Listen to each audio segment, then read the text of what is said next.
The Loch Ness Monster is actually not from Scotland. Turns out, this real-life creature lived in the freezing waters of Antarctica about 70 million years ago. In 2019, researchers discovered fossils of a huge, prehistoric marine reptile that looked a lot like what people described as Nessie. This beast was terrified, measuring up to 36 feet long with a massive giraffe-like neck. It also weighed around 15 tons, which is about the size of 3 elephants. Next up on our list of huge animals is a penguin. I know penguins aren't exactly what you'd call big, but scientists have just found what they think might be the biggest penguin ever, the Kumimamu fordyce. It's believed that these giant birds were hanging around New Zealand about 55 million years ago, and they were huge, weighing over 330 pounds. That's about 5 times the size of the emperor penguins, which are considered the largest penguins alive today. Now, let's move on from massive creatures to something much smaller. Meet B. manfredschmidti, a great ape that lived around 12 million years ago in what is now Germany. This creature is very special, as it's the tiniest great ape ever discovered. And when I say tiny, I really mean it. These ancient animals only weighed about 22 pounds. They were basically no bigger than a super chunky cat. If you think small creatures aren't scary, wait until you meet the electric blue tarantula. This newly discovered species from Thailand's mangroves has an almost otherworldly electric blue color. Its vibrant hue doesn't come from pigment, it is actually caused by the unique structure of its hair, which reflects blue light, making it look like an extraterrestrial being. We're going even further now, diving into the freezing pitch-black depths. At around 2,000 feet deep in the Andaman Sea, scientists found a new species of ghost shark, which they named Chimera supape. Their appearance is straight out of a horror movie. They have sleek, pale bodies, frills that look like feathers, and large, creepy eyes. These ghost sharks aren't actually sharks, but they are related, having diverged from their cousins about 400 million years ago. The good news is they're not too scary since they're only a bit bigger than a shoebox. Just when you think we can't find stranger creatures, we come across this ancient amphibian from Brazil. Scientifically known as K. rosei. This newly discovered giant crocodile-like creature lived during the Triassic period, over 240 million years ago. At nearly 10 feet long, it had a powerful jaw, resembling the modern-day alligator. This beast was definitely a survivor since it adapted to the most severe conditions ever seen on the planet. Last year, scientists were tracking the dense Amazon rainforest at night when they found some quirky orange spiders that looked like they were wearing black boots. The team soon discovered it was a new type of giant crab spider. And no, they don't look like crabs at all. They only got their name because, while perched on plants, these spiders spread their legs out to the sides, just like crabs. Do you know that some new species are named after celebrities? Hollywood icon Harrison Ford now has his very own snake, for example. Discovered in Peru, T. Harrison Fordy honors the actor famous for his role as Indiana Jones, an archaeologist with a notorious fear of snakes. Unlike the film's menacing serpents, this new snake species is quite modest in size, measuring about 16 inches long. We also have the Rampholion princei, a small new species of pygmy chameleon from Tanzania that was named after US rapper and poet Prince Iya. He received this honor because of his work raising awareness about global environmental issues.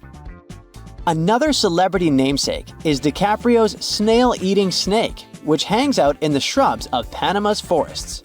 This S. irmelindi caprioi is about 15 inches long and spends its nights on palm fronds looking for snails and slugs.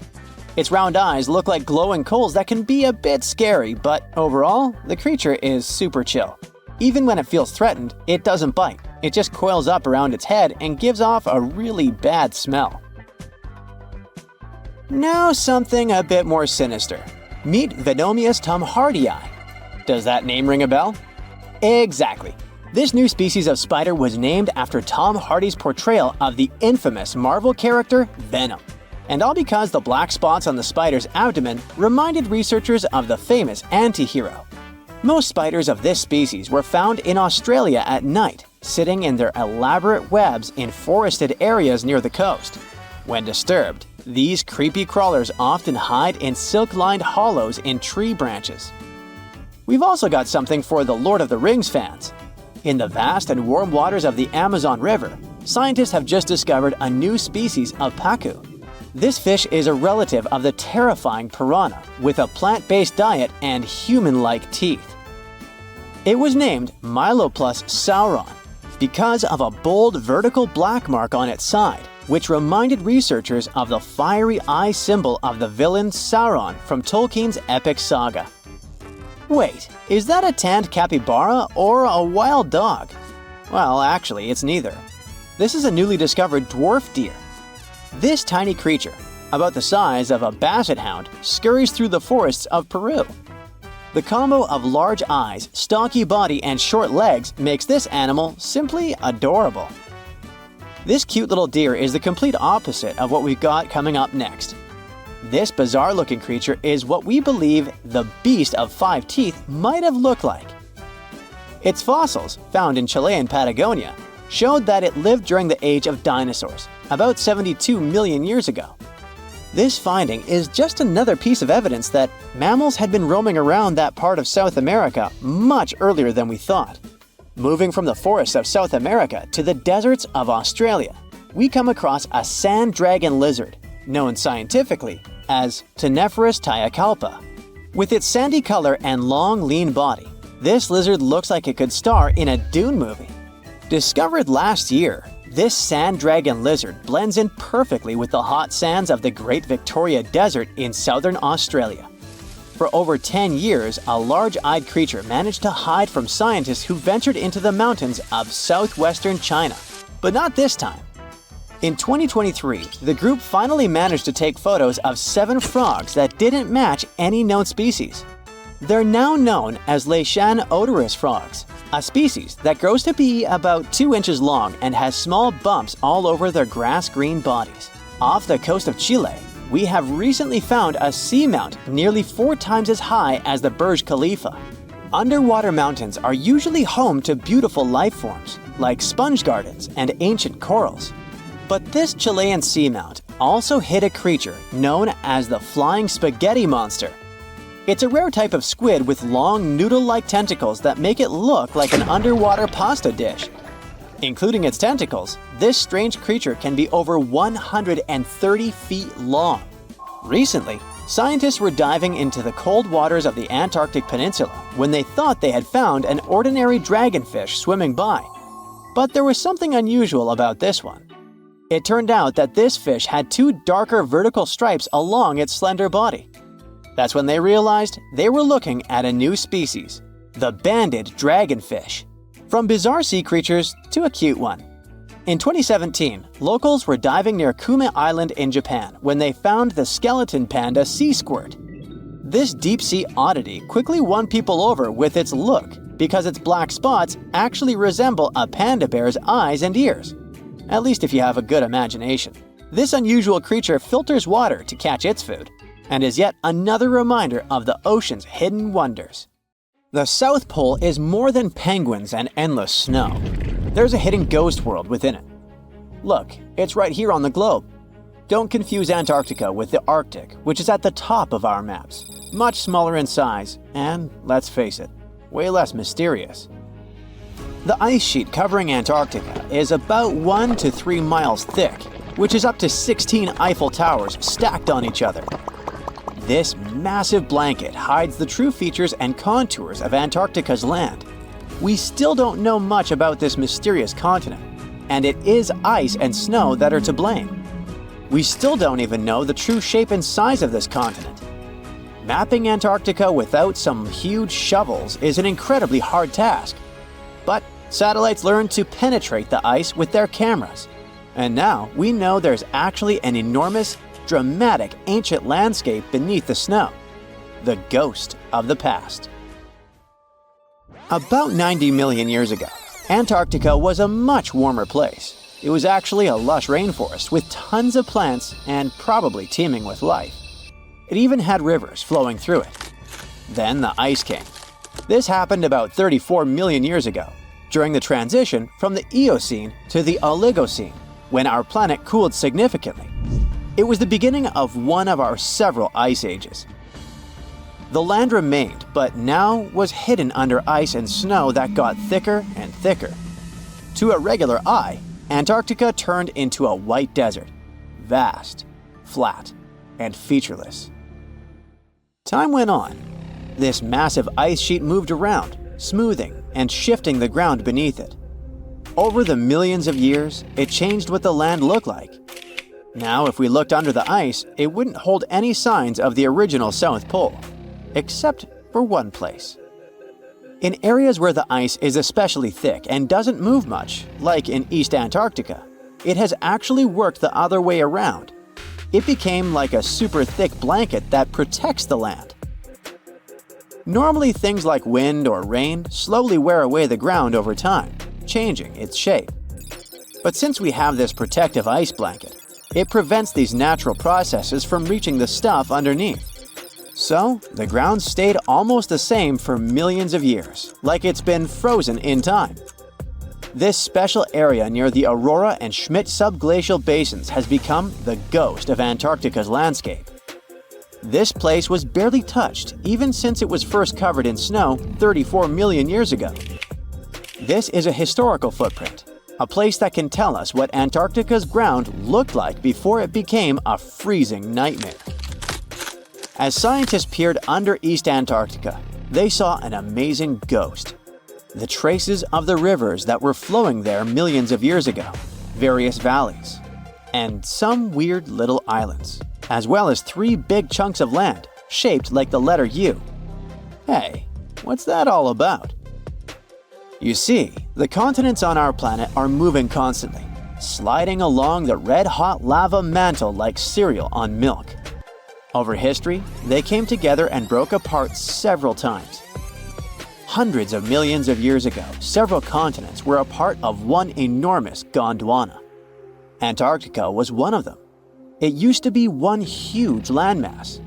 But when Gondwana broke apart, the poor continent got stretched by tectonic forces. Parts of land were pulled away from each other. Whoosh! And they got torn apart. And that's how we got these big chunks or blocks of land under thick layers of ice. In any case, scientists now want to explore this ghost a bit more. But to study it deeply, they need to actually drill down through the ice, like using a straw to get to the bottom of a thick shake. This will help them pick up some rocks and dirt from way below to learn more about the Earth's history and climate. Antarctica is the 5th largest continent in the world, approximately bigger than the entirety of Europe or Australia, competing with the entire South America in size. Aside from East Antarctica, we discussed there are several more regions: Antarctica Peninsula, South Pole, West Antarctica, and the Ross Sea. The continent is basically a frozen sandbox, and all its hidden, mysterious landscape is actually less explored than Mars's terrain. We only know for sure that without ice, it wouldn't just be flat and empty, but an entire world full of big mountains, huge canyons, and even fiery volcanoes. Some of these volcanoes are so huge that they peak above the layers of snow. In West Antarctica alone, there are at least 138 volcanoes, though only about 8 or 9 are active today. One of the craziest ones is Mount Erebus, the southernmost volcano and the tallest one on the continent, about 12,500 feet high. And deep beneath the ice sheet, this guy hosts incredible, beautiful subvolcanic caves. The temperatures there are warm enough for t-shirts.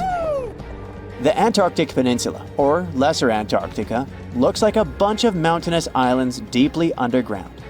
It has newer volcanic rocks that are part of the Pacific Ring of Fire, which is like a giant circle of volcanoes and earthquake zones around the Pacific Ocean.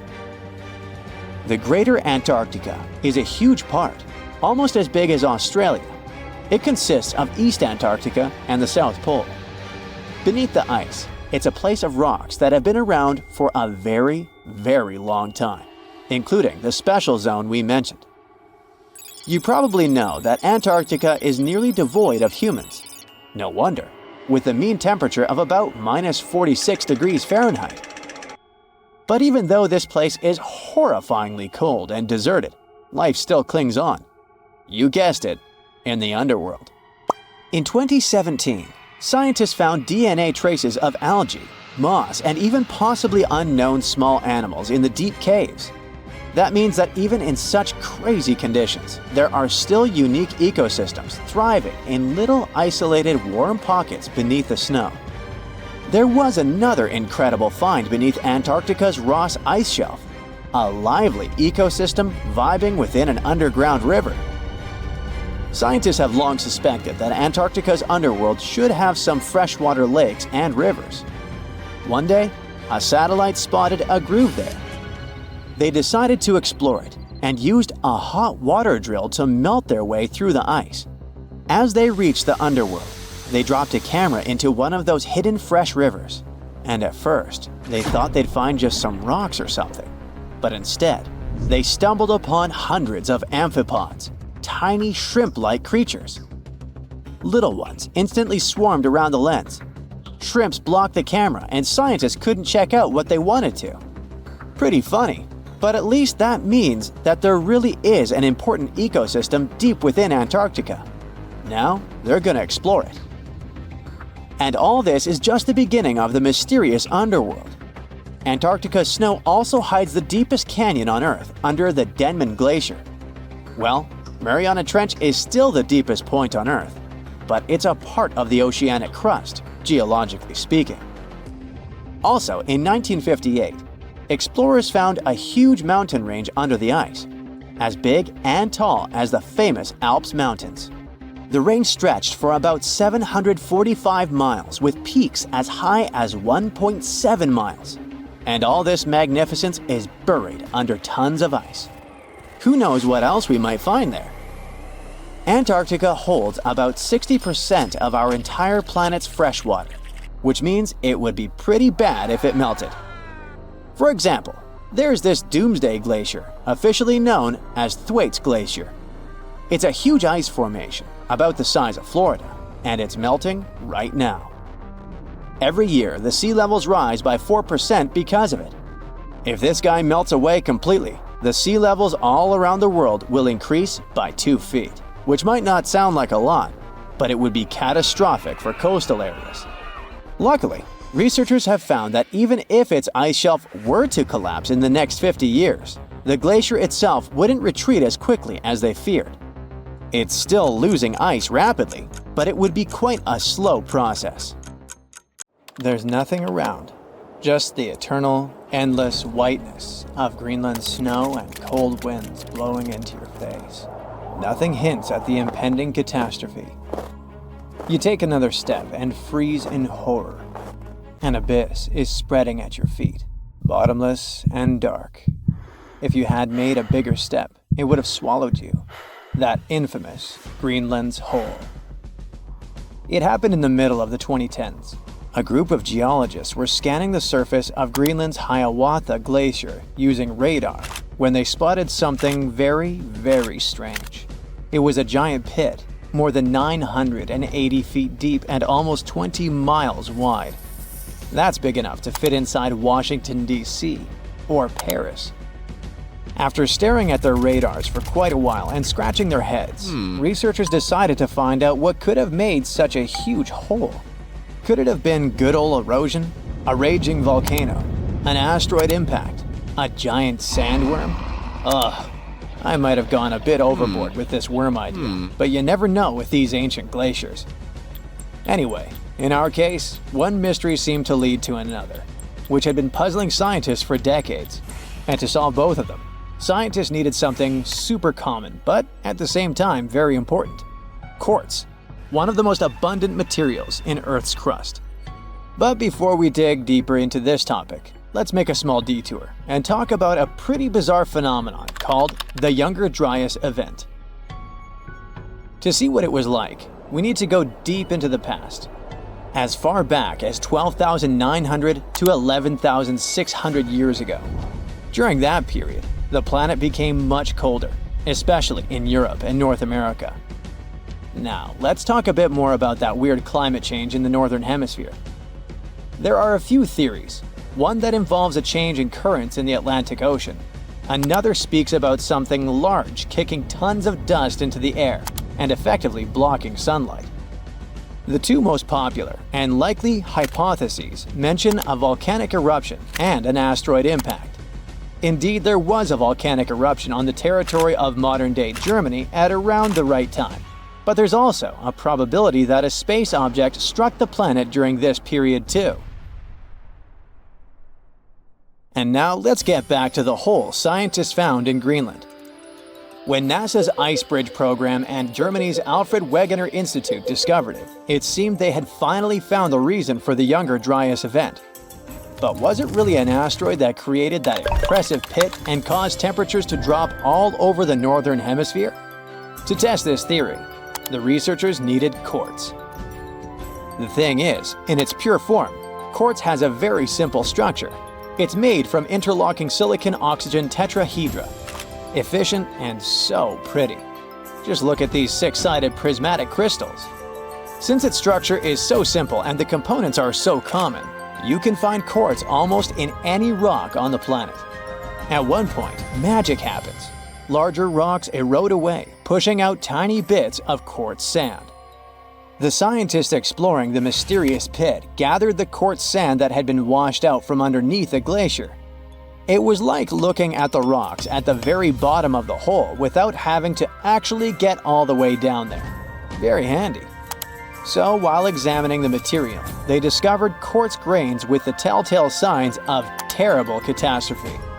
They had PDFs all over them. No, I'm not talking about the document format. PDFs stand for planar deformation features, and they look like lines etched into the crystal surface. These lines are a sign that you're holding shocked quartz. It forms under immense pressure, when the internal crystals are pushed out of alignment.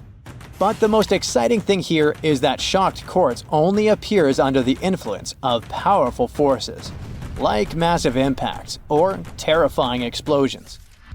In other words, finding this poor shocked quartz under the Hiawatha Glacier could be much needed proof that the hole was an enormous impact crater that formed when something equally enormous crash-landed there. Based on the size of the crater, this space object probably was a bit more than a mile across, which is twice the height of the Burj Khalifa Tower in Dubai. A meteorite that big would have looked 3 times as bright as the sun when traveling across the sky, and it would have hit Earth with an immense force. The impact would have been so great it'd have vaporized rock and thrown debris for hundreds of miles away. The sky would have filled with dust. It would have dimmed the sun and led to a temperature drop all over the planet. And guess what?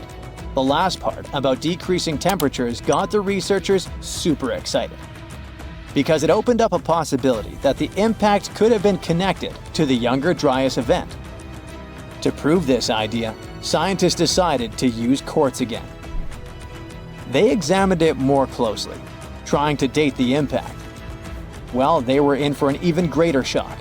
The Hiawatha crater turned out to be not 12,000, but 58 million years old.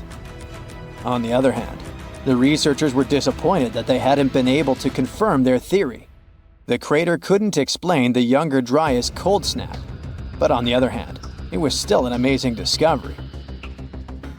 Now, get ready for one final twist to this story, and it revolves around quartz again. Other scientists have recently discovered more deposits of shocked quartz all over what is now the eastern USA.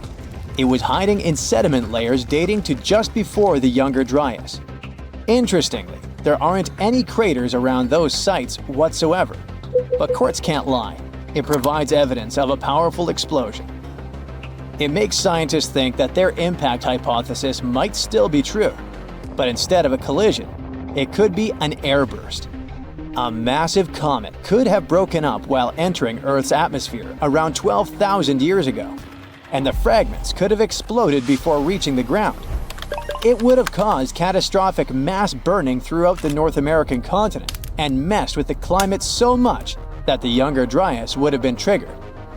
Well, I guess we need to wait a bit longer for scientists to find some further proof of this hypothesis. But it doesn't mean we don't have any more curious phenomena to explore in Greenland.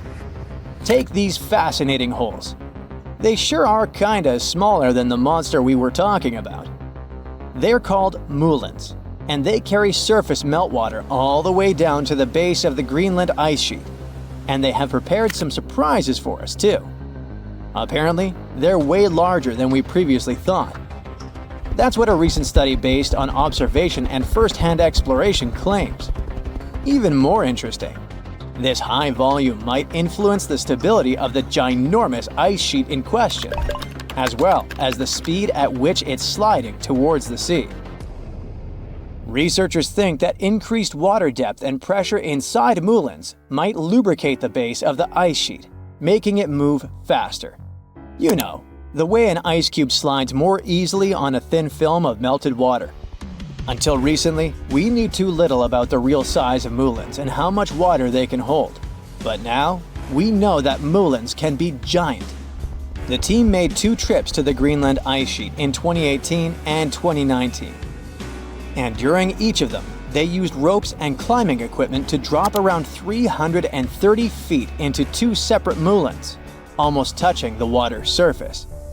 Those who did it described the experience as intimidating. Picture this. Your back is over the edge. All you see is bluish ice going down and blurring into blackness. And the only thing you hear is occasional sounds of crashing ice. It must be extremely unnerving. So imagine stumbling upon a creature so huge it could dwarf even the largest known marine animals today. Scientists discovered the fossils of this beast on England's coast and believe it once ruled the waves. The new species was named Ichthyotitan severnensis, but thankfully for me, scientists nicknamed it the Little Stock Monster. Its estimated lengths range from 72 to 85 feet long, almost as big as a blue whale. Megalodon can't even compare to this. It was only about 60 feet long. And what's crazy is that this fossil we found wasn't even an adult, so who knows what their actual size was. The first piece of the Little Stock Monster was discovered in 2016 in the Westbury Formation. Researchers found a 3-foot-long jaw part that belonged to an unknown species. For years, this single fragment had been driving them crazy because they had no idea what that animal was. Then, in 2020, a miracle happened, of sorts. A father with his 11-year-old daughter found the second piece of fossil on a beach. This discovery led to more findings. Finally, in 2022, the last piece of the literal jaw puzzle was found, buried along the Somerset coast. This leviathan belonged to the Shastasaurid family. Both the Little Stock Monster and other Shastasaurids had one ancestor, so all the species in this family are super similar to each other. For example, all of them were the largest marine reptiles ever to exist. Although our Little Stock Monster is much larger, most Shastasaurids could grow up to only 69 feet long, and it's possible that the Little Stock Monster, when fully grown, would reach up to 100 feet or even more. Both of their bodies were just perfect for cruising the ancient seas. These marine titans were elegant and slender, with an elongated snout. Other marine animals at the time were smaller and looked more like dolphins. Shastasaurids had long paddle-like limbs adapted for efficient swimming. Their skulls show large eye sockets, which means they had excellent vision. If you were in the ocean, no matter what time it was or where you were hiding, they could spot you. They were also incredibly fast and could dive to great depths. Of course, all these things made them the most terrifying predators. They ate pretty much everything, including fish and squid, and you if you were there. They probably captured their prey like whales, opened their huge mouths, and literally sucked the fish in. What made the Little Stock Monster especially scary is that it wins in the jaw competition. For other shastosaurids, their jaws were a bit weaker, so they hunted smaller fish, kind of like today's orcas. They required vast amounts of food. This shows us that the Earth's Triassic oceans had rich, productive food webs. But the little stock monster has this unique feature. It could open its jaw almost 90 degrees upwards. It also had tons of powerful muscles around. Its jaws were horrifyingly strong. So while others were hunting some squids, the little stock monster probably hunted large fish and even other marine reptiles. Fossils of shastosaurids have been found everywhere in the world, from North America to Asia. This means that these creatures dominated and terrorized the oceans for millions of years, although even they weren't completely safe from scavengers. And that's exactly why we struggle to find these fossils now. Scavengers didn't leave any remnants of them. So, while we have some fossils of this marine family, they mostly remain a mystery for us. They lived in the oceans about 200 million years ago, in the late Triassic period. The Earth looked completely different back then. All continents were united in one Pangaea, a huge landmass. Some parts of this supercontinent were covered with lush conifer forests, while others were dry deserts and open prairies.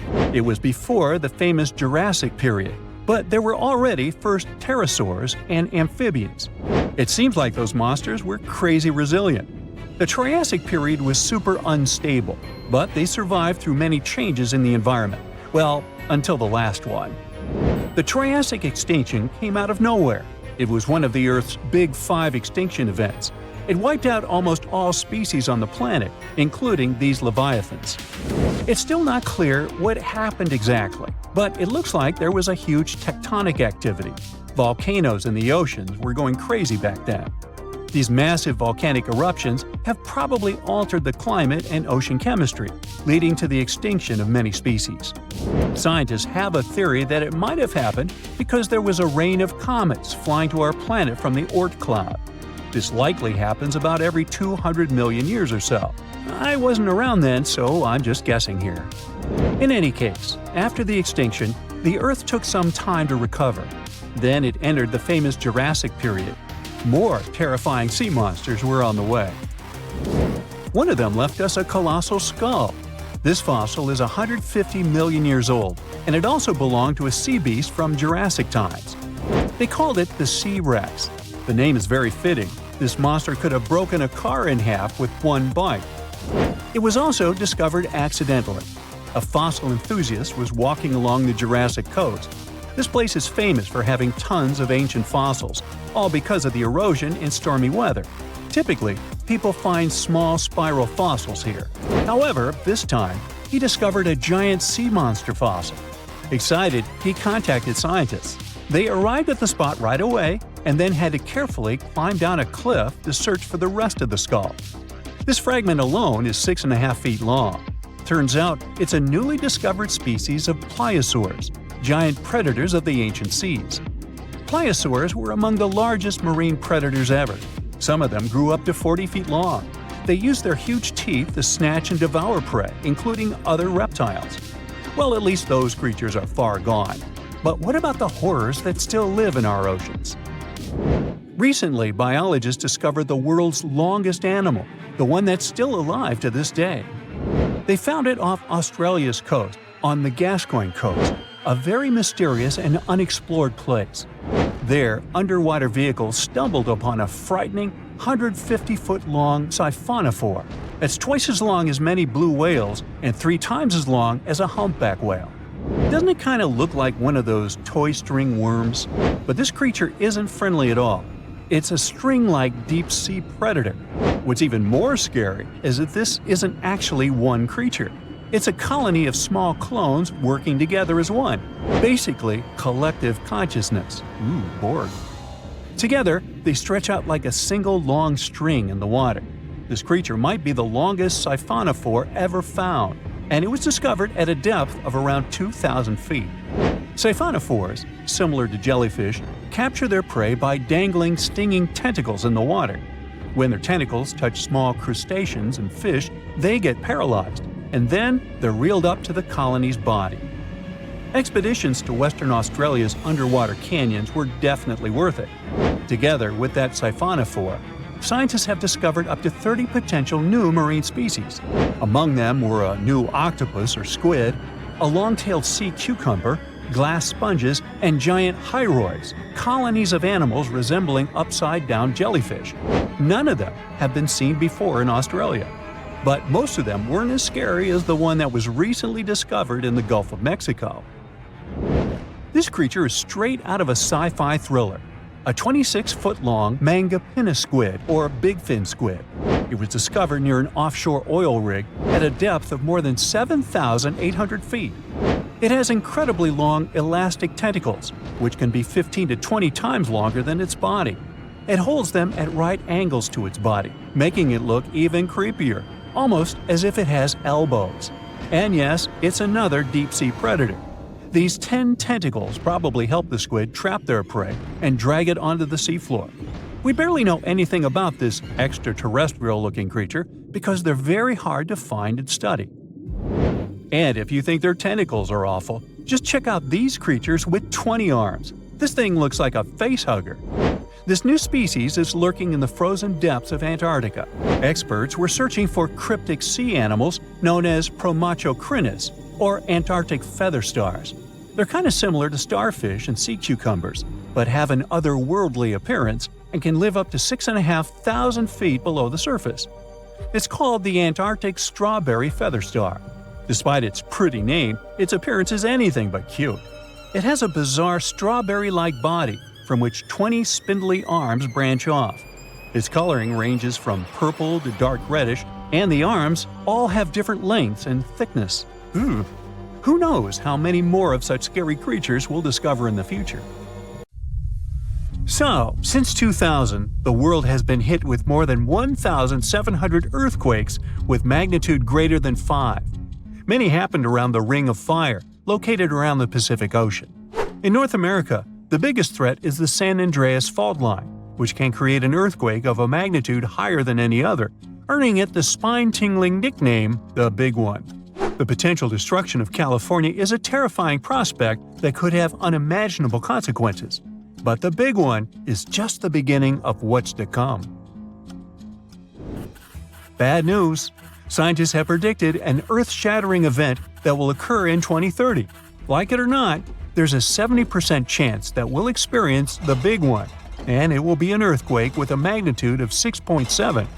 The San Andreas fault line will cause the Big One, but what is scary is that we can't predict it. On the other hand, a massive earthquake occurs every 100 years. This means there's always time to prepare for a natural disaster. If we traveled back in time, we'd see a few significant earthquakes like the ones that wiped out San Francisco and Fort Tajon. Buildings made a long time ago are not quake-proof. They will collapse. Even if they survive, you should not enter them. But buildings are not the most dangerous part. You should watch out for electrical lines and gas pipes. Your hill house might be lovely, but it is extremely unsafe. During quakes, the hill can turn into a massive landslide that will destroy everything in its path. Say goodbye to road trips because all the roads will be ruined. You should have some spare water and food since you won't be able to go to the supermarket. This disaster won't be cheap. It will cost the U.S. around $200 billion to recover from the quake.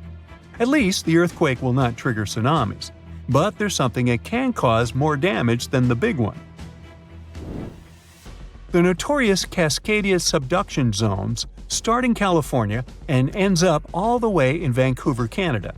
The San Andreas fault line is nothing compared to this zone. It can wipe the whole coast off the face of the Earth, an example of hyperbole. Subduction zones are tectonic plates forced to be one under the other and constantly pulling apart. One is called the North American Plate and the other is the Juan de Fuca Plate. Zones like these are not to be messed with, since they are terrifying hotspots for earthquake activity and extremely dangerous because they cause massive underwater quakes. But they are underwater, so what can they do to us? Well, they can cause giant tsunamis, flooding cities, and destroying the coastline. Right now, the most active zone is the Ring of Fire. The Cascadia zone might be less active, but it is like a sleeping beast that can wake up and destroy everything in its path, causing a groundbreaking earthquake. The last time all this stress was released was in the year 1700. Unlike the San Andreas quake, this one will cause massive tsunamis and much bigger shocks. Let's hope you'll be camping in an open field at that time, because most buildings and bridges will likely be destroyed. Also, be ready for the aftershocks, as they'll be devastating. Nature won't be spared either. Landslides will change animals' habitats. Even our homes will be changed forever. Luckily, there is a light at the end of the tunnel, and scientists are doing everything they can to ensure our safety. New rules are implemented. Every new building must be able to withstand massive shocks.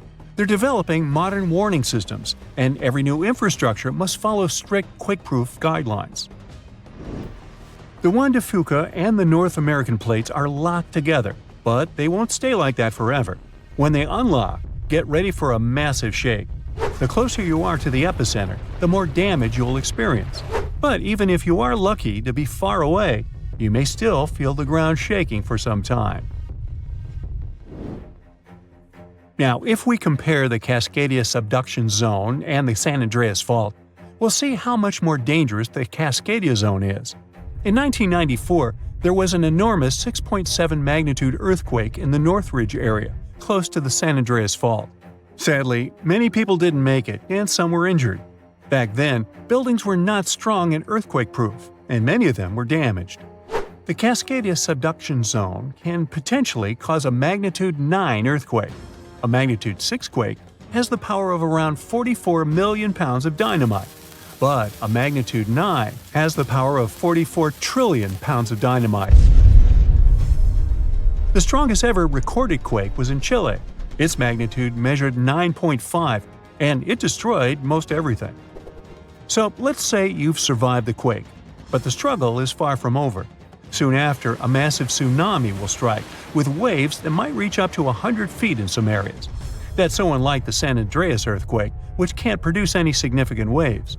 So say goodbye to your beautiful garden, since salt water will destroy trees and plants, changing the environment for a period of time. The only positive thing will be you won't need Halloween decorations, because all those dried-out trees will resemble a ghost forest. The combination of waves, quakes, and the sheer size of the area will make this natural disaster much more dangerous than any caused by the San Andreas fault or the so-called Big One. A quake similar to this happened around 300 years ago. Many more have been recorded in the past 3,500 years, proving that they continually occur every 400 to 600 years. So, technically, we have around 100 to 300 years before the next big one hits. We still have no idea how exactly the Cascadia subduction zone works, because we discovered it in 1970. This zone is super scary because it can cause big earthquakes. It was found by accident when researchers studied the Ring of Fire. They wanted to know if this area had caused any trouble in the past years, and the proof was under their noses. In Washington, there is a horror forest where nothing has been growing for years. When researchers tested the soil, they found a tremendous amount of salt. They put 2 and 2 together and concluded that a massive tsunami had been the reason. Experts still didn't know when the forest was destroyed, but Japan kept records of a gigantic earthquake that had a similar effect. It was the one that happened in the year 1700. There is a 1 in 3 chance that the next one will occur in 2050. You must know how to survive the Canadian earthquakes and make it out unscathed, so listen carefully. Those who live in this area have almost no experience with earthquakes like this one. Surviving the quake is relatively easy, but the tsunami coming afterwards is the real danger. After the shake, find the highest ground and go there. Only bring the essentials, like food and water. Yeah, leave your baseball card collection at home. After the first hit, don't try to go down. Seismologists say that most likely there will be a few more waves, and they have proven this. On the 22nd of May, 1960, seismologist Jerry Eston and his 4 friends went to Hawaii to see an expected tsunami that was to happen around midnight. They set up their gear on Wailuku Bridge with an escape route planned. This bridge had been destroyed in the previous tsunami, but the new one was much taller and better. After midnight, the water was 4 feet above the average level. The second wave hit a half hour after midnight, and the water rose another 9 feet by 1 a.m. The water started going down and dropped by 7 feet, but the horror was far from over. Next, they saw a wave that was around 20 feet tall. This shows us that tsunamis are unpredictable, and we should listen to experts to stay safe. This just in, the world's oldest pyramid was built during the last ice age. And I'm not even talking about Egypt. I'm saying our ancestors might have spewed a 27,000-year-old pyramid in West Java. Gunung Padang is not exactly shouting pyramid. It's more of a mound with huge scattered stones tossed all over it. But local people seem to revere it, and they have for centuries. It wasn't until recently that the Indonesian authorities decided to excavate a bit deeper to see what all the fuss was about. They ended up finding the remains of a human settlement. It was rather unexpected, since the mound is pretty high up. This excavation could only prove there were humans in the area as far back as 45 BCE, which sounds reasonable. It was up to an Indonesian geologist named Donny Hillman to prove that Gunung Padang is the world's first pyramid. He used all sorts of new technology to support his claim. Our guy used carbon dating, which digs deep into the earth and takes whole chunks of soil. He found layers and layers of constructions, like he was digging up Rome and finding ancient buildings buried in the ground. His research proved that there had been caverns and even rooms down there, which could only mean one thing: humans. As for the rocks located up in the mound, they were most likely strategically placed by the people who lived there back in the day. They needed a place to meditate, so they arranged things in a harmonious way. Their smooth surfaces wouldn't be the result of years of erosion, but the works of great sculptures, the Michelangelos of their day, let's say. If this is all for real, then human civilizations began way before we think they did. Our ancestors, the Paleolithic humans, didn't have what it took to be considered a civilization, especially not the tools and knowledge to build pyramids. They needed a lot of masonry skills, which weren't all that available during the last ice age.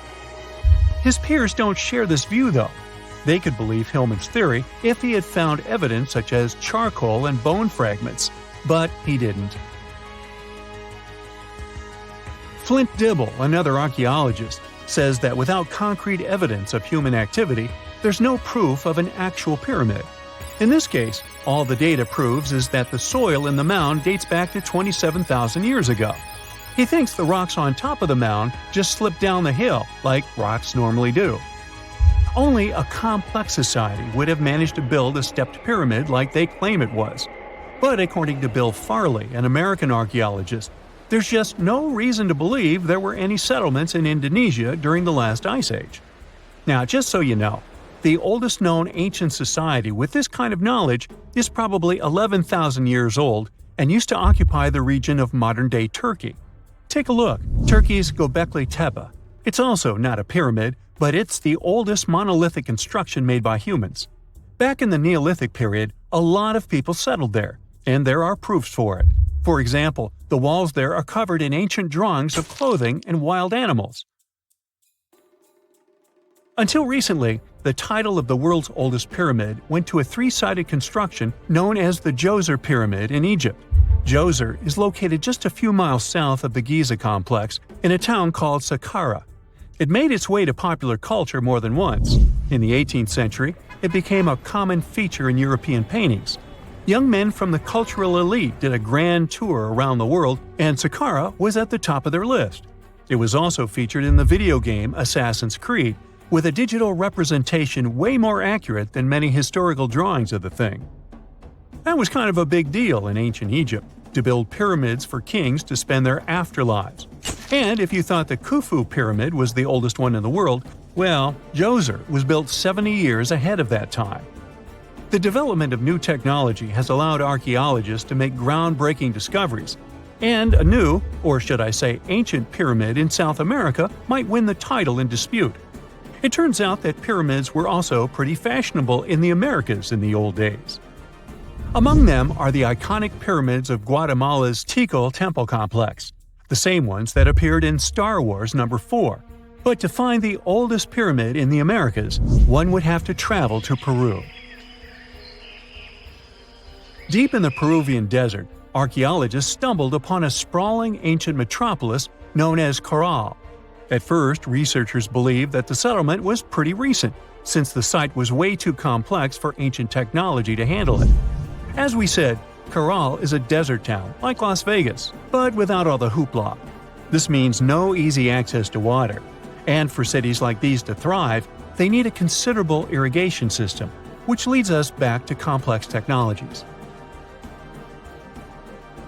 The Peruvians surprised us all with this new discovery. This site was huge, filled with an amphitheater, houses, and religious buildings. The whole thing probably sprawled through 370 acres. And when scientists went to test their initial hypothesis using radiocarbon dating, they found that the city probably sprung around 2027 BCE. On the site, archaeologists found 6 pyramids that could possibly predate the one in Saqqara. As far as they know, both civilizations coexisted in the same time period, in opposite parts of the world. But since researchers can't pinpoint the exact age of Caral's pyramids, it's pretty hard to guess which civilization completed their pyramid first. If only we had a crystal ball. Now, it just so happens that the shape of a pyramid is something that nature is able to produce all on its own, leaving us modern-day humans a bit confused. A classic example is the Japanese side of Yaonagani, which also goes by the name of Japan's Atlantis. The entire monument is about the size of 5 football fields and the height of a 5-story building. Explorers and scientists believe that Yaonagani dates back to 10,000 years ago. For Japan's top marine geologist, Professor Masaki Kimura, Yaonagani is the heritage of a lost civilization. Kimura has dived into exploring the ruins over 100 times over the past 10 years. To him, there are clear signs of human activity down there. Check out this triangular-shaped pool on the monument's surface. Kimura thinks it's actual proof of humans, because this triangle-shaped concave is a historical symbol of water fountains in the region. As it happens with a lot of these cases, not all scientists are convinced the same. For many, Yaonagani is probably the result of thousands of years of erosion, and the fact that the monument is composed of one massive rock leads them to believe it is not really human-made. Sure, these huge basalt columns may look like the ruins of a palace, but they're most likely the result of the intense volcanic activity in the region. And speaking of natural formations that really look like a human made it, a pyramid on Mars has been a hot topic lately. Humans have been keenly trying to prove that there is life on Mars for quite some time.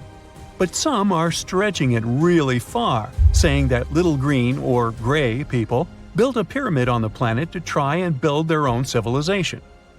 This picture was taken over a decade ago by the Mars Reconnaissance Orbiter, the MRO, but it started to resurface recently. It shows what looks like a 3-sided pyramid. Some people claim that the smooth side of the pyramid could only be the effect of otherworldly work. Then science comes along and explains that Mars is home to one of the deepest canyon systems in the whole solar system.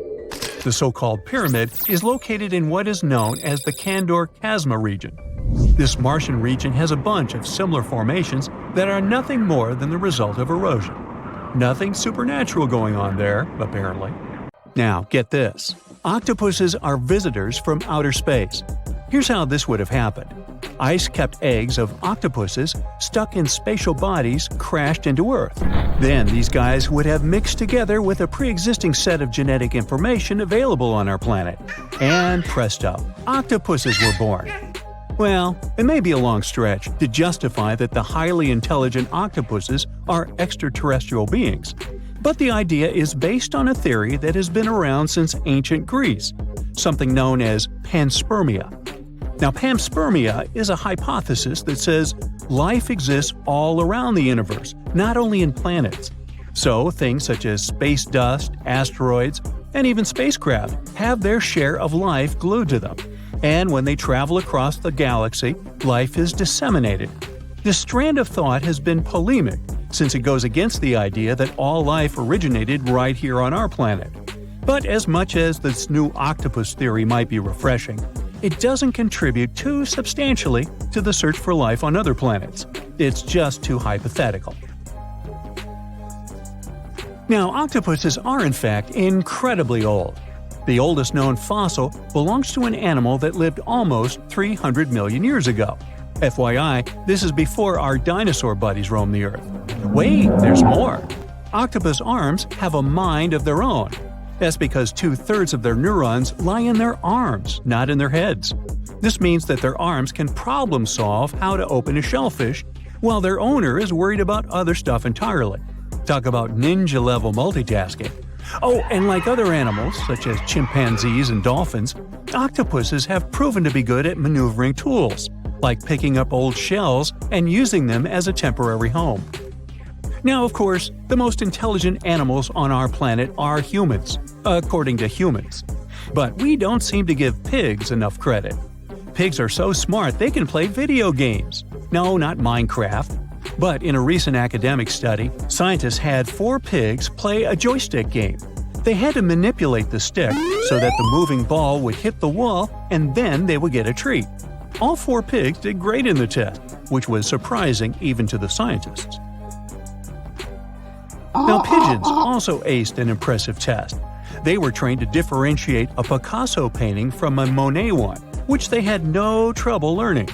Then they were able to apply this knowledge, identifying works of art they had not previously seen, meaning they really understood the difference between each painter. Poor things are always seen as a nuisance. Now, if we placed kangaroos in an animal's most amazing ability contest, they'd win. It's mainly because they break the 4-legged rule. A special species of kangaroo, the red kangaroo, uses its tail to help propel it forward. Now, visually, it has 4 limbs, but in practice, it uses 5. They're biologically built to use their tail as a 5th limb, since it's packed with articulated vertebrae and thick muscles. Of course, it had to be an Australian animal. Okay, jokes aside, Australia is home to a variety of unique animals, like the most venomous snake in the world. This not-so-cute reptile is known as the inland taipan, and its venom is enough to take down 100 humans. And still, on the topic of dangerous animals, the island is also home to one of the world's most venomous spiders, the funnel web spider, which can be found not too far away from downtown Sydney. Yikes! The Little Mermaid may have shown us that life is good under the sea, but she didn't mention anything about the bizarre ways of the anglerfish. Anglerfish are those special types of fish that have a huge whip nose connected to the front part of their bodies. They look like they're forever holding a lantern in front of them, except that the little lantern they carry is a type of bioluminescence, and is far from romantic, as anglerfish use it to lure smaller fish in as their meals. It was back in 1999 that scientists discovered that these little guys spend most of their lives upside down. They had never seen anything like that. Hovering above the Pacific Ocean floor at a depth of around 16,400 feet, where light almost doesn't even reach, there they were. They do this because since they live so close to the seafloor, their built-in lantern illuminates the ground in search of food. They might be weird, but they're also pretty clever. Recently, scientists have discovered a species of animal that has neither a brain nor a head and is pretty smart. Meet the brittle star. This 5-armed creature is a bundle of nerves, and it has proved itself to be super clever. In a recent experiment, scientists would dim the light while they fed brittle stars their favorite treat, yummy shrimps. After 10 months of conditioning, these babies would creep out of hiding as soon as the scientists turned off the light in the room they were in. Surely they were expecting to enjoy a delicious meal. Now, we really shouldn't judge a brain by its size, or lack of brain in this case. There's something known as the orange cat behavior, and apparently it's not just a meme. So far, scientists have been able to understand that coat color is connected to a feline's gender. And since orange is an X chromosome, orange cats are usually males, like Garfield. The so-called orange cat behavior describes ginger cats as agents of chaos. Again, pretty much like Garfield. However, there haven't been any conclusive studies on whether coat color and cat behavior are truly linked. In terms of vision, mantis shrimps probably have the most psychedelic vision out of all animals. These funny-looking creatures have a whopping 16 varieties of photoreceptors, with 5 of them reserved for the ultraviolet or UV spectrum. Ultraviolet rays are really short wavelengths, which are invisible to humans. The thing science still doesn't understand is how exactly these mantis shrimp view the world around them. Sure, they can perceive a bunch of colors, but they can't necessarily distinguish all of these colors among themselves.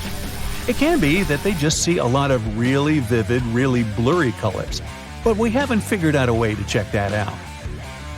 Now, to say sloths are cute is an understatement. They may be one of the friendliest animals in the jungle, but there's more. If you look closely at their fur coat, you'll notice hints of green. These greeneries are actually tiny little algae that grow alongside sloths. They help sloths to camouflage better in the jungle, but they also nurture them.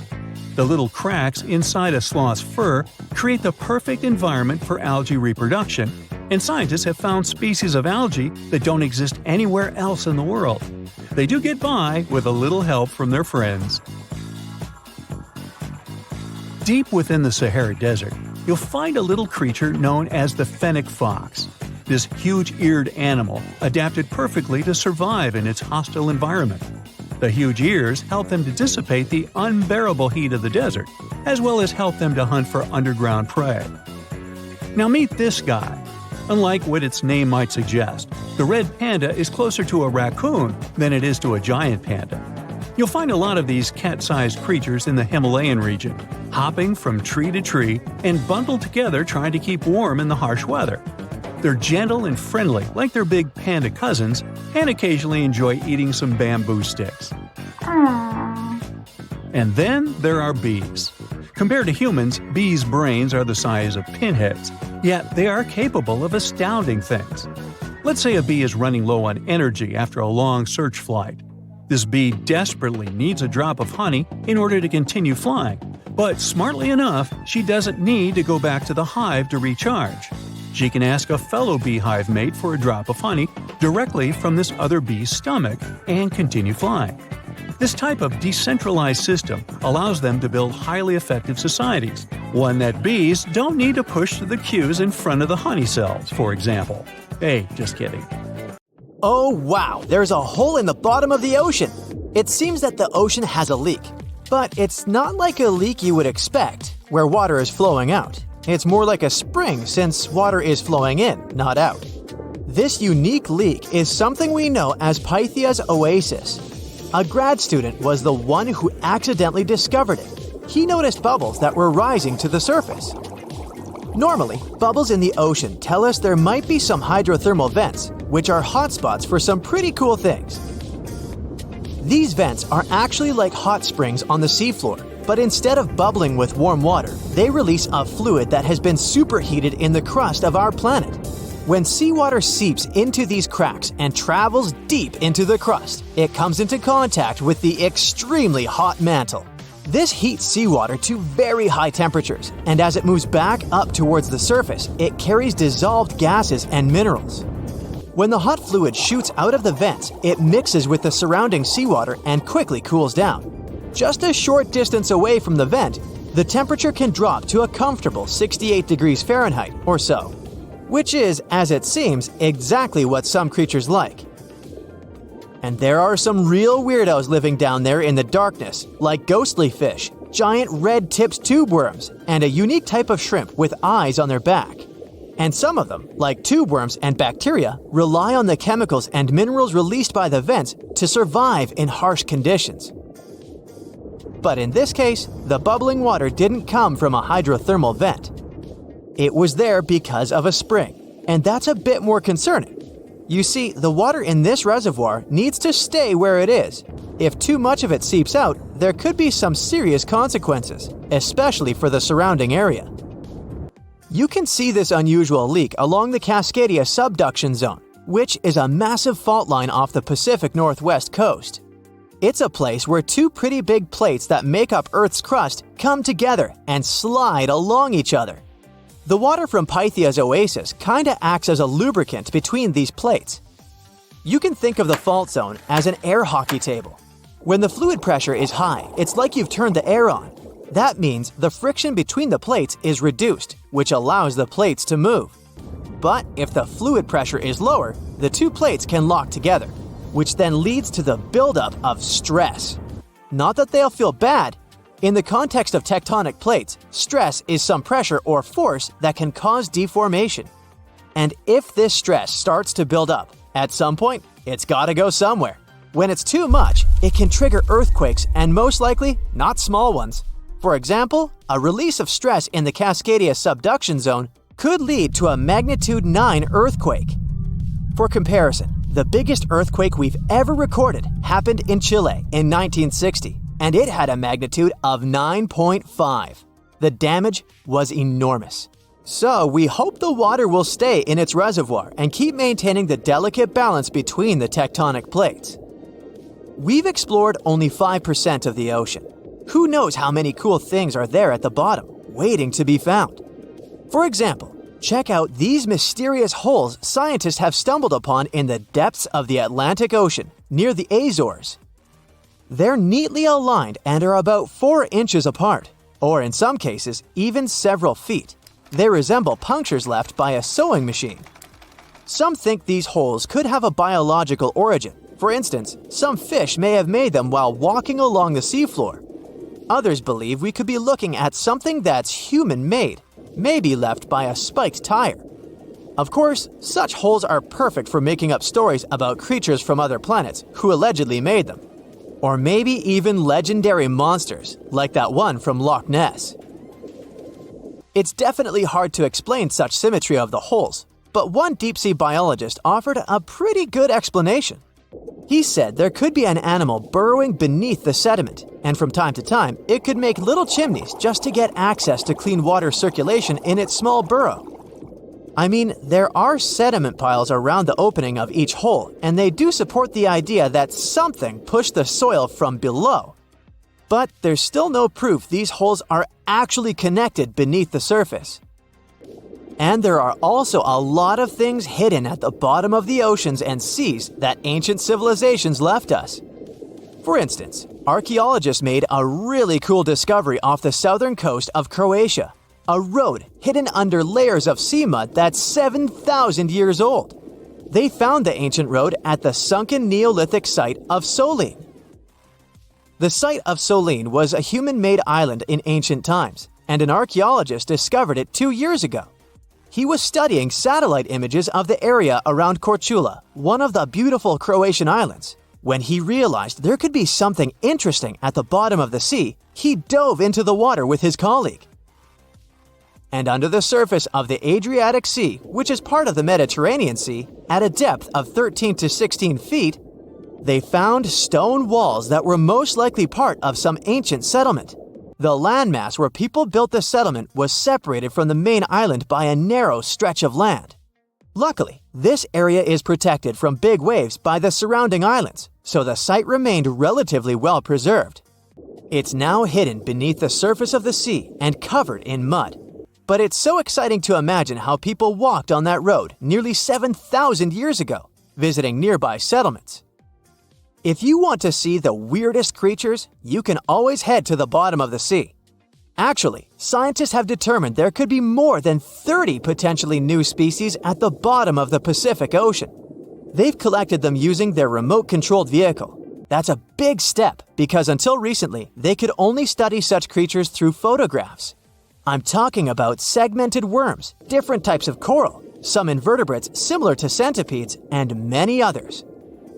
But there are also many old freaky creatures that we already know about that look like they came from sci-fi movies. Red octopus, blobfish. Okay, this one kinda looks normal until you raise it to the surface. The goblin shark, Sloane's viperfish, zombie worms. Ugh. Yeah, I hear ya. Let's move on. The seafloor hides things from space too. There are traces of rare forms of plutonium and iron at the bottom of the Pacific Ocean. And what's awesome is that all this has come from space. These radioactive materials probably formed during some kind of cataclysmic event in space and eventually made their way out to our beautiful home planet. And this extraterrestrial debris most likely appeared on Earth within the past 10 million years. After it fell to the Pacific Ocean and settled at a depth of almost a mile, it became part of all those layers of rock down there. Plutonium is especially exciting for scientists. I mean, only tiny amounts of it have been found. Hundreds of atoms maybe. But it's still remarkable because these atoms are created by exploding stars. Things like this can help us better understand how the universe produces elements heavier than iron, like plutonium, gold, uranium, and platinum. We're still not sure about the origins of these elements. For a long time, scientists believed that supernovae, which is when a star comes to its end in a fabulous explosion, were responsible for creating these heavy elements. But it seems it's not just that. Some other cosmic events, such as the collision of neutron stars, which are super dense collapsed stars, or some rare types of supernovae, could also be involved. Whoa, let me get my popcorn! In 1952, an Air Force plane called C-124 Globemaster II crashed into a big mountain while flying from Washington to Alaska. Sadly, everyone on board, 52 people in total, didn't make it. The bad weather at the time made it hard to find the crash site, and even later, any attempts to locate it failed. But in 2012, a helicopter crew doing a training mission spotted the pieces of the crashed plane on a glacier called Colony Glacier in Alaska. They started looking for more pieces and confirmed it was indeed the missing plane. Since then, every summer for about a decade, different military groups have been helping in an operation called Colony Glacier. They've managed to identify 40 out of the 52 people whose lives were lost in the crash. The soldiers taking part in this mission take their promise seriously to never leave a fallen comrade behind. They believe it's their duty to bring back those who didn't make it. Another discovery comes from the Alps. In 1991, some hikers exploring the picturesque Alps stumbled upon a human body. It was half frozen in ice at the top of a mountain pass between Italy and Austria. At first, the local police thought it might be a mountaineering accident. But in a few weeks, archaeologists started claiming that this guy might have lived more than 5,000 years ago. They eventually gave the frozen fellow the nickname Ötzi. He was named after the nearby Ötztal Valley. He's become quite famous as the oldest ice mummy on record. Ötzi's frozen state might not be as unique as we thought, and that's where things get really cool.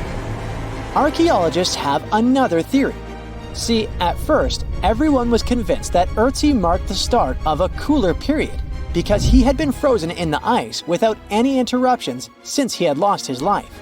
Yet, over the past few decades, glaciers and ice patches worldwide have been melting away like ice cream on a hot summer day.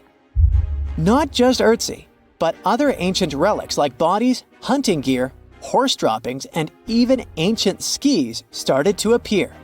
So, archaeologists say there are similar sites. They found quite a few, and they all fit perfectly into this growing field of glacial archaeology.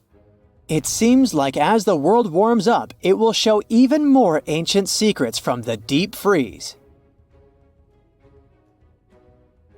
Moving on to another amazing discovery. In 2018, William Taylor and Nick Jarman were exploring the snowy slopes of Mongolia's Altai Mountains.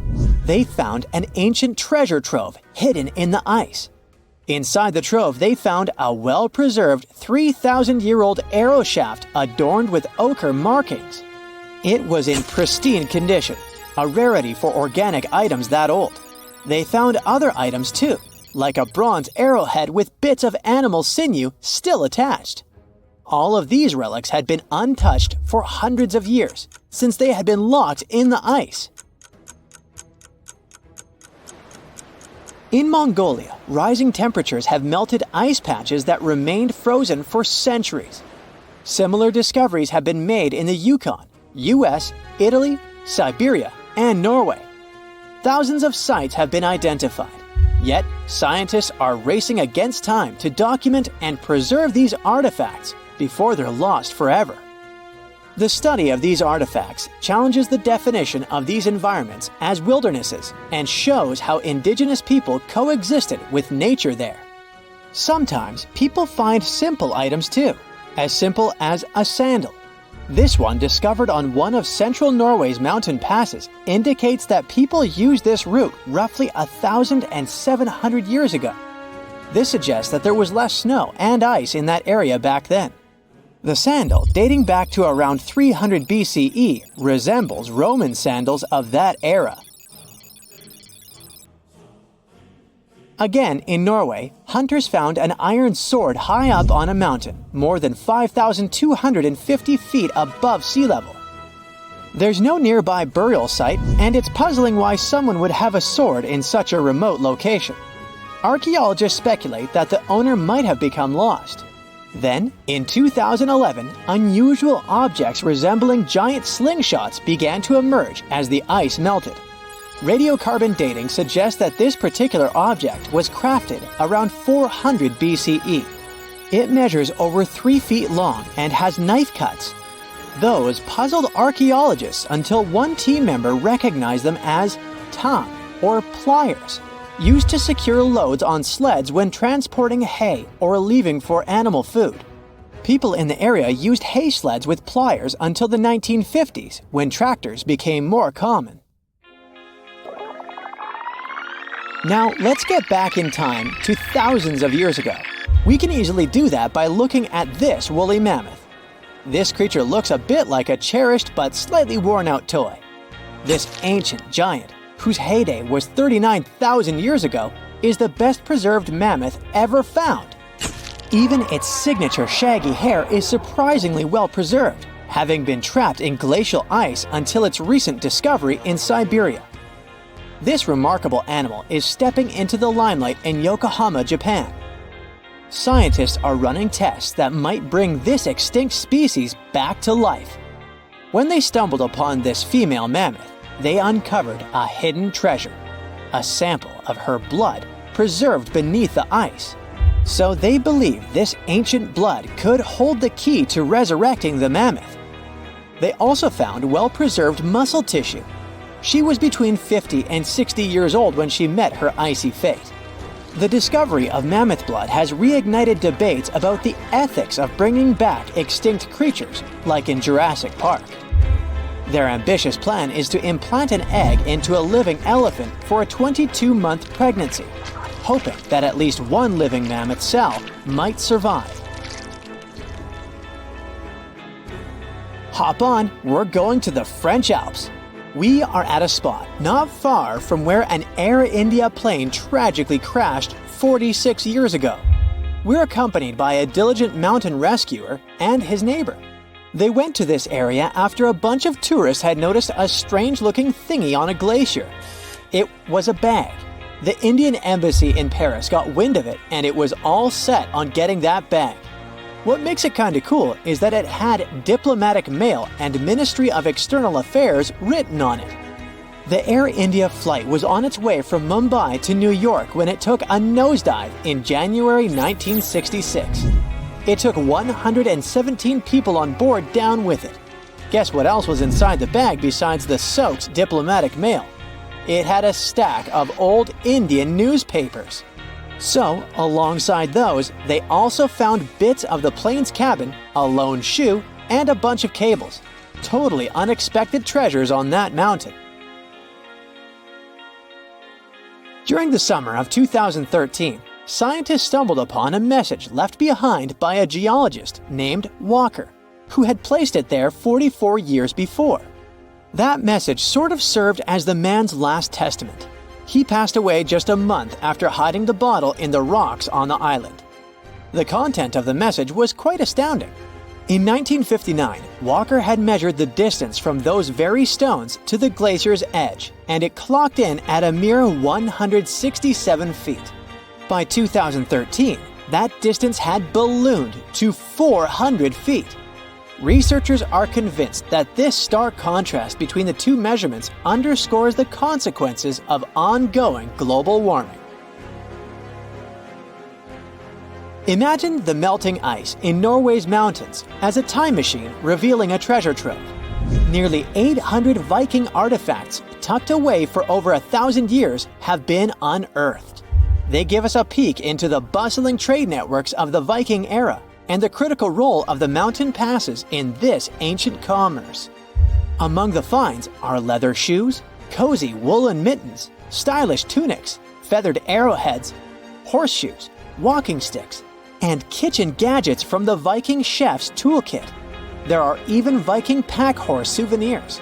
These artifacts provide us with insights into ancient travel habits and the peak times when those paths were bustling with activity, and give us a glimpse into the lives of adventurers. There's a tiny island surrounded by the stunning clear Red Sea and a bustling underwater world. Zabargad, also known as St. John's Island, has no trees and consists mostly of peridotite, which is rich in peridot. And before you Google it, peridotite is a gemstone that has the nickname the Evening Emerald because of its sparkling green hue. Some historians believe Cleopatra herself loved peridots, and that lady could afford any jewels in the world. Geologists believe peridot forms as a result of the spreading of the seafloor. When the Earth's crust decides to part ways, rocks from deep down get pushed up to the surface. That's exactly how our treasure island formed. The African and the Asiatic continental plates bumped into each other, and rocks in the lower crust went above sea level. Peridot also comes from meteorites that have crashed into Earth, but that's really rare. Its color ranges from a brown-green color to yellowish-green to pure green. Yellowish-green is the most common shade you'll see in jewelry. This color is possible thanks to a good amount of iron in the stone. The deposits of this beauty are spread all across the world, from Vietnam to Arizona and Hawaii, Tanzania, South Africa, Sri Lanka, and Norway. And then, of course, there's Zabargad. So, this place is geologically unique as it's an island built of uplifted mantle, and it's also the oldest and longest known source of peridots in the world. The first people came here for the gemstones many centuries ago. Famous Roman philosopher Pliny the Elder mentioned in his writings that pirates had discovered Zabargad's treasures in the year 500 before the current era. The beautiful green rocks made their way to Queen Bernice of the Roman Empire. They came from the ancient trading port Berenike on the edge of Egypt's eastern desert. When the city fell in the 6th century, all work stopped, and the island with all its treasures stood alone for hundreds of years. In the 19th century, British explorers found the beautiful green island in the Red Sea and figured out it was the one described by Pliny the Elder a long time ago. Turkey did some mining here in the 20th century. Over just 4 years, they managed to collect over $2 million in peridots. They sent the gemstones to France for cutting. The work conditions on the island were nothing like a tropical fairy tale you could imagine. There was no drinking water for workers, so they had to install a gas-powered water condenser. Now, this territory belongs to the Elba National Park System. Most people come here to see the underwater beauties of the reefs, but if you look above the water, you can still see some beautiful sparkling peridots. If Christmas Island in Australia is on your travel list, plan the trip wisely. If you end up there in October or November when the wet season begins, you won't be able to enjoy a walk around. Red crabs cover the whole island like a blanket. And it's not one of those fluffy blankets you want to wrap yourself into. Over 100 million crabs are on a mission to reach the shore alive, marking a crucial phase in their life cycle. For the majority of the year, these red crabs reside in burrows and rock crevices. They have fruits, berries, fallen leaves, and various organic matter to keep them going. But when the dry season is over and the moon is in a specific phase, they know it's time to go. When they reach the coast of the Indian Ocean after several days of migration, they create deep burrows where females will eventually hatch their eggs. Once the burrows are ready, the male crabs return to the rainforests and the females stay at the beach for at least 12 days to keep the family going. The new parents are so smart, they follow the moon to pick the perfect moment with a milder tide to carry their eggs to the water. Once they hatch, the crabs bring their new family members back inland. There, they wait for the rainy season again to keep the circle of life going. To safeguard this magic, authorities close road in areas where crab migration takes place. Japan has a brand new addition to its archipelago. the world's newest landmass literally popped up in November 2023. This unnamed island is just over 300 feet in diameter. It's made of pumice and tuff left by an undersea volcano that kicked off its eruptions in October. The volcanic hustle has quieted down since then, and the waves are eroding chunks of the newly found land. Without lava flows to create a sturdy protective crust over the soft volcanic debris, the future of this freshly formed island is unstable. Similar islands had popped up before but were short-lived and vanished once volcanic activity ceased. An island born in 2021 the same way is still visible today though, so the newborn island might have some life prospects. If not, we're likely to see more territories like this. Japan is super rich in active volcanoes on land, with over 100 in its collection. If you make friends with the Uros people living in the Lake Titicaca area and ask them for their address to send a postcard, they will have a hard time answering. Their ancestors from more than 500 years ago came up with a brilliant invention to protect themselves from the Incas. They built islands from totora roots and reeds that could be moved away from danger deep into the lake. Totora plants help the local community a lot since it's water resistant and is used for all sorts of things, from building boats to roofs and mattresses. The islets are even edible, and the flowers of the plant they're made of are used for tea. So there are around 120 islets still preserved, and over 1,000 people can live on them. From 2 to 6 families share one islet home. Since there's no need to run away from the Incas anymore, they need to make sure the islets stay in one place. Every 15 to 20 days, the reeds forming the islets decay and need to be replaced. To prevent constant drifting, locals use eucalyptus rods as anchors, firmly securing the islets. Despite their small size, these islets have 2 spoken languages. The residents craft their fabric and create stunning outfits. Solar panels provide sufficient power for them to have light and even TVs. The main islet has a radio station, and the locals have embraced tourism.